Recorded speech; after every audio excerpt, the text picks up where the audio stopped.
జై శ్రీరామ్, భారత్ మాతా కీ జై. మనం ఇక్కడ చూసుకున్నామంటే మొత్తం 450 పైనే గోవులు ఉన్నాయి. ఈ గోవుల్లో బయట ఇప్పుడు ఎండలో మీరు చూస్తున్నారు కదా, ఈ నిలబడిన గోవులన్నీ ఎండలో ఉన్నాయి. అన్నీ అన్ఫిట్ అని చెప్తున్నారు.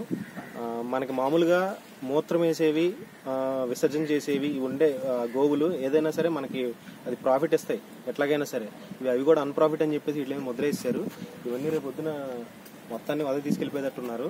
అయితే అది మనకి కలెక్టర్ గారు చెప్పింది ఏంటంటే, ప్రతి గోవు దగ్గర తాగటానికి వాటర్ పెట్టాలి, కనీసం గడ్డి కూడా పెట్టాలి. అది ఏమీ లేదండి. ఒక గోవు దగ్గర ఇప్పుడు చూసుకున్న ఏ గోవు దగ్గర వాటర్ లేదు. ఒకసారి చూడండి, చూపిస్తున్నారు.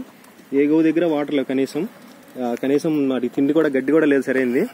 ఇట్లా ఎండలో మేమే ఒక 10 నిమిషాలు తిరిగితేనే మాకు దప్పిక అవుతుంది బాగా. అలాంటిది ఆవులు ఇవి. ఒకసారి చూడండి, మోగజీవాలు వాటికి నోరుంటే కనుక మనల్ని ప్రశ్నిస్తాయి. వాటికి నోరు లేదు కాబట్టి సరిపోతుంది. అది పరిస్థితి. ఇదండి గోవులు ఉన్న పరిస్థితి. వెనకాల చిన్న అక్కడ పాకలు ఉన్నాయండి. పాకల్లో మామూలుగా కలెక్టర్ గారు వాళ్ళు ఏం చెప్పారంటే, మామూలుగా డాక్టర్ గారు అన్నారంట 3 సంవత్సరాలు 4 సంవత్సరాలు వాటిని కోసేయచ్చు అని చెప్పారంట.